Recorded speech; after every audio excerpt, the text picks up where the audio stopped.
प्यारी प्यारी अभी अभी जिनकी डिलीवरी हुई है वो सारी लेडीज, सबको यही कंफ्यूजन है कि इस गर्मी में अप्रैल में जून में यदि होने वाली है हमारी डिलीवरी या हो चुकी है तो किस तरह से जो जापा का खाना है, जो डाइट है पोस्टमार्टम की, वो ली जाए कि सारे न्यूट्रिशन भी मिले, घर के बड़े भी खुश हो जाए और हमें कोई दिक्कत भी ना हो, गर्मी भी ना लगे।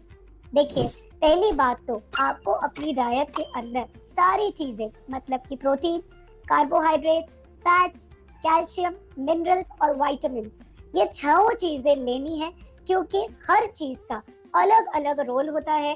कोई चीज आपका मिल्क सप्लाई बढ़ाती है, कोई आपको एनर्जी देती है, कोई चीज आपकी बोन्स को स्ट्रॉन्ग करती है, ब्लीडिंग में हेल्प करती है, जो भी टिश्यू वेयर एंड टियर हो गया है उसकी रीजनरेशन में आपकी हेल्प करती है। तो इसीलिए ये 1.5 महीने में जो आप जापा डाइट लेंगे वो हमेशा के लिए आपके आगे वाले जीवन के लिए आपको हेल्प करेगी।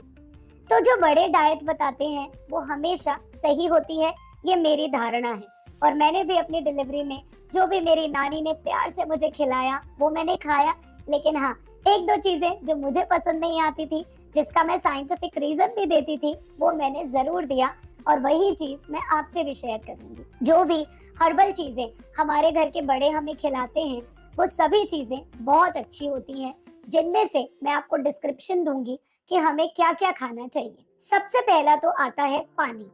अगर हमारे घर के बड़े हमें कहते हैं कि हमें पानी कम पीना चाहिए क्योंकि पेट बढ़ जाएगा, तो ये बिल्कुल गलत है। इसी चीज के लिए मैं अपनी नानी से भी लड़ा करती थी, क्योंकि 10-12 ग्लास पानी पीना बहुत आवश्यक है। हम डिलीवरी के टाइम पे बहुत ज्यादा ब्लीडिंग होती है, हम पैड यूज करते हैं, नीचे से ही बेबी निकला है, ब्लीडिंग की वजह से वजाइनल इन्फेक्शन कॉमन होते हैं, यूरिन इन्फेक्शन कॉमन होते हैं।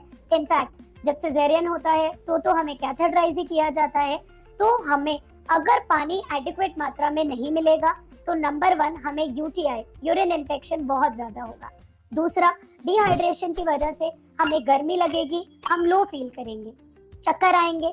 फिर चौथा पॉइंट कि जो ब्रेस्ट फीडिंग मदर्स है उनको भी भर भर के पानी चाहिए, नहीं तो जब भी हम ब्रेस्ट फीड कराते हैं हमें बहुत डिहाइड्रेटेड लगता है।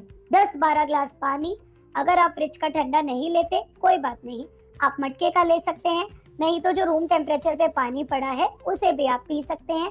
गर्म पानी पीने की जरूरत इतनी गर्मी में नहीं है। इस पानी के अंदर आप अजवाइन उबाल सकते हैं, जीरा उबाल सकते हैं, सौंफ उबाल सकते हैं। ये चीजें आपके मिल्क प्रोडक्शन को भी बढ़ाएंगी, साथ साथ में आपके डाइजेस्टिव सिस्टम को भी ठीक रखेंगी, तो आपको गैस भी नहीं बनेगी। सेकेंड पॉइंट है आपका घी। घी मैं यही बोलती हूँ कि आप पूरे दिन में 5 चम्मच घी ले सकते हैं, जिसे धीरे धीरे अगर आप डाइजेस्ट कर पा रहे हैं तो बढ़ा करके 10 चम्मच भी कर सकते हैं। ये घी आप सब्जी में ले सकते हैं, दाल में, आप रोटी की चूरी बना सकते हैं, चूरमा बना सकते हैं, लड्डू की फॉर्म में खा सकते हैं, हलवे में डाल सकते हैं।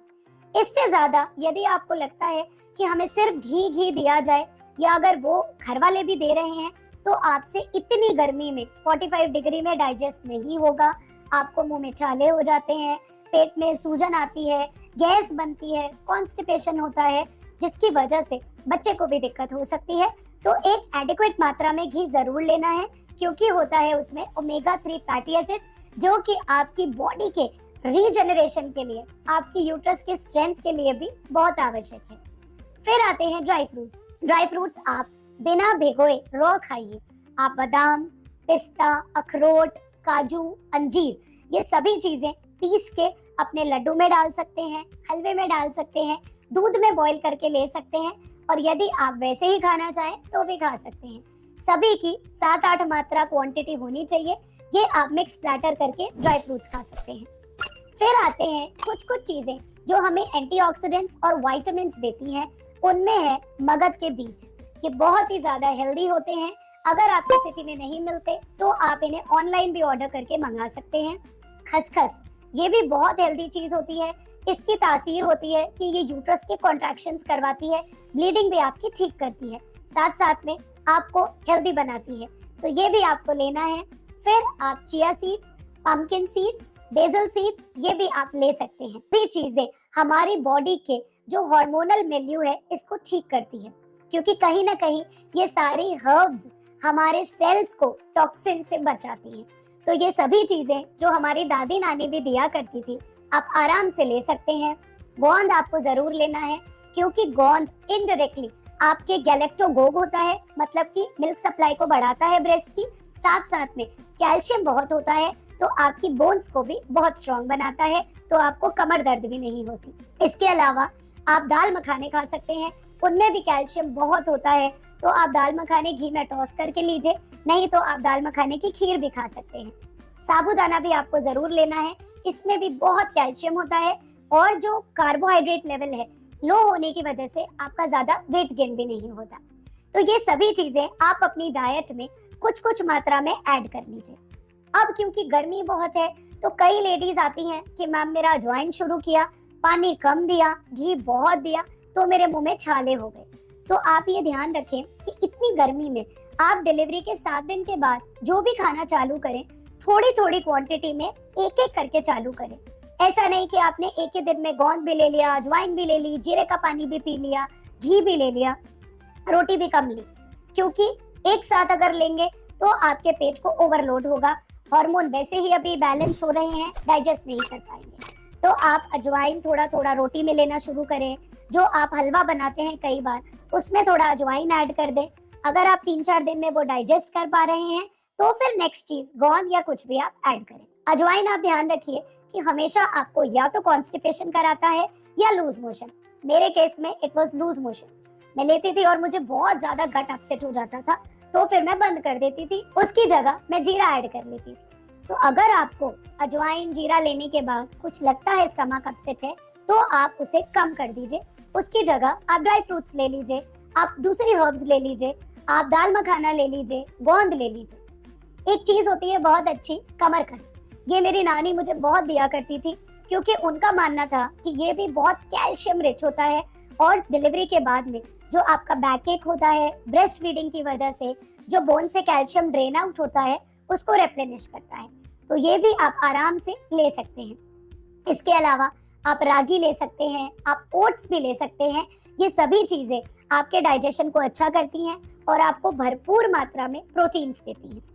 इन सभी चीजों के साथ साथ डेली की चपाती, हरी सब्जी, दाल ये जरूर लेना है, क्योंकि यदि आप फाइबर नहीं लेंगे तो आपको कॉन्स्टिपेशन होगा, जिसकी वजह से जो पाइल्स की दिक्कत हो जाती है डिलीवरी के बाद, वो बहुत ज्यादा होगी। डेली आपका 3 ग्लास दूध होना चाहिए, इससे ज्यादा दूध की रिक्वायरमेंट आपको नहीं है। आप अननेसेसरली 1.5 किलो 2 किलो दूध पी जाएंगे, तो आप ये सभी चीजें जो मैं बता रही हूँ नहीं खा पाएंगे, जिसकी जरूरत आपको ज्यादा है। तो 3 ग्लास दूध इज मोर देन इनफ। दूध के अंदर आप इतनी गर्मी में भी 2 केसर के स्ट्रैंड्स डाल सकते हैं, क्योंकि ये सबसे कॉमन सवाल मुझसे अभी पूछा जाता है, तो आप ले सकते हैं, क्योंकि केसर भी बहुत अच्छा एंटीऑक्सीडेंट्स है, आपकी यूट्रस की हीलिंग में मदद करता है। फिर आती है नमकीन चीजों की बारी, क्योंकि आपको हमेशा डिलीवरी के बाद मीठा मीठा खिलाया जाता है कि मीठा मीठा दूध आएगा, आपको दिक्कत नहीं होगी, आपके टांकों में खुजली नहीं होगी। तो दिस इज एब्सोल्युटली रॉन्ग। नमक के बिना हम नहीं जी सकते, नमक के बिना हमें चक्कर आते हैं, वीकनेस आती है, हमारे टांके भी हील नहीं होते। तो आपको नमकीन चीजें जरूर खानी है, एडिक्वेट मात्रा में। जितना रूटीन में हम नमक खाते हैं, सब्जी में डाल के खाइए। कुछ आटे के जो टिकले बनते हैं वो बनवा लीजिए, ताकि स्नैक्स की तरह आपके मुंह का स्वाद भी ठीक रहेगा। फिर आती है फ्रूट्स की बारी।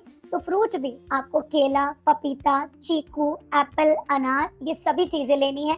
खट्टे फ्रूट हम एडवाइस करते हैं, लेकिन यदि आपके घर वालों को लगता है कि वो खटाई नहीं देना चाहते, तो कोई बात नहीं, बहुत सारे दूसरे फ्रूट हैं जो आप ले सकते हैं।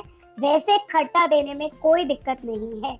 आप दही भी ले सकते हैं, आप सिट्रस फ्रूट, शिकंजी, जो नींबू है, ऑरेंजेस ले सकते हैं। लेकिन कई घरों में यदि आपको सुपरस्टिशन है, घर वाले नहीं देते, तो आप उनकी सुन लीजिए और आप दूसरे फ्रूट्स ले लीजिए। इसके अलावा आप पनीर और छेना जरूर लें, क्योंकि जितनी आप गर्म चीजें ले रहे हैं उतनी ही मात्रा में आपको ठंडी चीजें लेनी है, ताकि ये गर्म और ठंडे का जो बैलेंस रहेगा, तो आपकी बॉडी में भी एक परफेक्ट बैलेंस होगा। आपको गर्मी नहीं लगेगी, ज्यादा पसीना नहीं आएगा, डिहाइड्रेशन नहीं होगा, मुंह में छाले नहीं होंगे, एसिडिटी नहीं बनेगी, जो सबसे कॉमन कंप्लेन है मेरी डिलीवर्ड लेडीज की। तो प्लीज अपना ध्यान रखें। ये जापा पीरियड अपना खाने पीने का, सोने का, रिलैक्सेशन का, खुश रहने का पूरा पूरा ध्यान रखेंगे तो आगे जीवन में कभी भी वीकनेस और जो पोस्टपार्टम डिप्रेशन है उसके साइड इफेक्ट्स आपको छू भी नहीं पाएंगे, जो मेरा मेन एम है ये वीडियो बनाने का।